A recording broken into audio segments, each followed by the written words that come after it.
Now there's a guy named Gene Gebser. Anybody ever heard of Gene Gebser before? No? Claire Graves?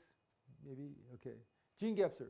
Gene Gebser said that as the levels of technological means of production changes, lots of other things change. For instance, religion changes.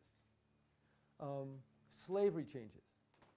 When we got to the point where we were shifting from agrarian society to technological society, there was, up to that point, religion, science, and art had all been fused together. In other words, during the Renaissance, it was considered immoral to produce art that didn't have a religious theme. And most art was two-dimensional before the Renaissance. At the Renaissance, we began to have three-dimensional art. I mean, there had been an awakening in Greece that lasted for a period of time and went over to Rome. But at the Renaissance, and right after it, with the Enlightenment, there began to be a differentiation between religion, science, and art. When science became differentiated from religion, it took off. And eventually, by the 19th century, had colonized both religion and art. Art had been, people respected artists, but artists didn't have the same kind of social pull that technologists did, people in charge of weapons and so on. Religion was reacted against, and spirituality had been fused with religion, and so, and in reacting against organized religion, empiricists and technologists were reacting against spirituality, which created a lot of problems. And when you had this technological explosion, means of production shifted to not being exclusively in men's hands. We began, as I said earlier, to have liberation movements and so on.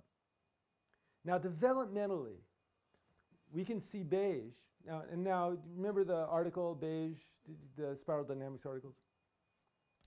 And so, someone existing as an animal, hunter-gatherer, like people without the FOXP2 mutation, moving into tribal, hunter-gatherers. Hunter-gatherers. Now remember, let's not romanticize any of these. Tribal societies don't have psychopathology the way we have. Don't have the same kind of personality disorders. There's some psychopathologies that only exist in technological societies. And the reason for this is every time we go up a developmental level, there's new capacities, but there's also new pathologies. And this is what Robert Keegan called the dialectic of progress. Red is when people began to conquer other tribes and say, you know, I'm going to dominate you, the Hittites, and so on. And there'd be a god emperor. And that god emperor would find whatever the religion was and get justification from the religion, I am inspired by God, and so on.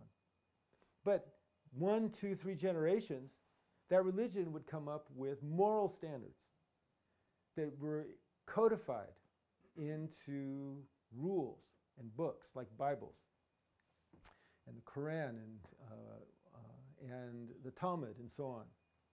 And we have societies now run by codes.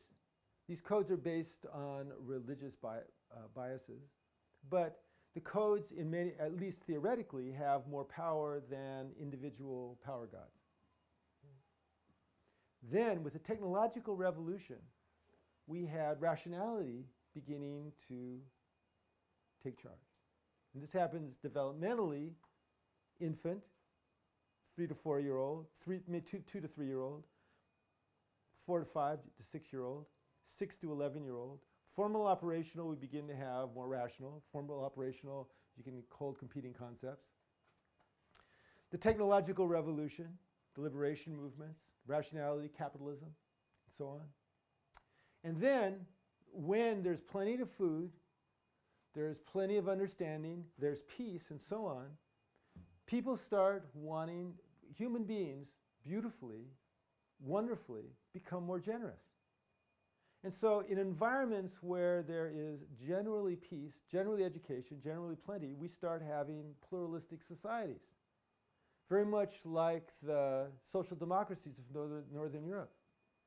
Pluralistic societies that are egalitarian and non-hierarchical. and want everybody to do well.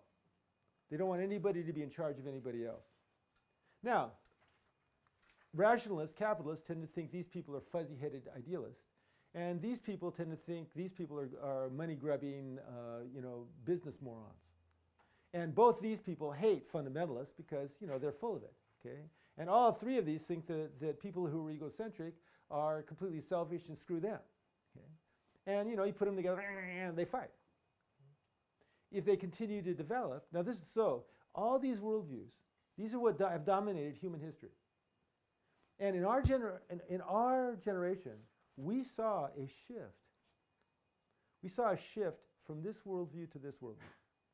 When 10% of a population occupies a new worldview, 10%, there is a social shift and society changes. Right now, 3% of the population is at this level. So when we were teenagers, 10% of the population became pluralistic. And look what happened. We had the American equivalent of the Cultural Revolution. And really, for one of the first times in American history, we had parents and children at different developmental levels, different worldviews, not really understanding their worldviews. The children of the 60s, many of them, despised their parents' worldviews. Now, the problem with that is that they didn't realize that in the areas that our parents are deep, around rationality, technology, and so on, they can guide us. And there were a lot of failed experiments around that. In us, we might be the only generation in human history that will see another shift to here. Because at this point now, there's 3 to 4% of the population is integral. Integral has a felt appreciation for all these points of view, all of them. Diminished fear of death. And if you go deeper, now this is kind of individualistic, but if you continue to develop in a felt appreciation for all points of view and diminished fear, you start developing an increasing sense of spirituality. That increasing sense of spirituality makes you hungry to serve. And as you get hungry to serve, you want to join with like-minded people and serve in ways that feel spiritually correct. And that is the next stage of what's called the second tier. And there is a third tier, maybe 1/10,000th of the population, of people who have a stable connection with pure emptiness and pure fullness pretty much all of the time. In other words, these are people that all the time basically are connected to pure spirit and allow pure spirit to work through them into the world. And all of us can have peak experiences of this. But if we have enough peak experiences and we practice these things enough, we begin to start having stable states. Now, this all has huge significance developmentally. Now, whenever anybody talks about integral lines and levels, remember we were talking earlier, we had the quadrants, the beautiful, good, and true, I, we, and it. We had types, masculine and feminine. We had states, like the state we're all in now, paying attention. And we have lines and levels. Everybody always wants to focus in on these. Okay? This is the human thing. It's like, oh yeah, okay, I'm integral. Maybe and there's colors for them. The spiral dynamics people assign them colors so that they wouldn't be associated with any particular culture or race. And then, of course, the Integral Institute changed some of the colors for various esoteric reasons that I won't get into. So we have two sets of colors that it just drives you crazy, even though one of the hard things about Ken Wilber, one of my heroes, is that to understand his stuff, you kind of have to learn a whole new language. And it's just irritating for someone to say, here, learn this language and then read my book. And so one of the things that I do in my books is I write from these places, but I don't try, except in waking up, I don't try to explain all the language first. If you want to get the language, you can go deeper into stuff. I try to make it understandable from in different perspective.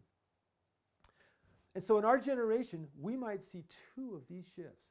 Never happened to any human beings ever before the planet.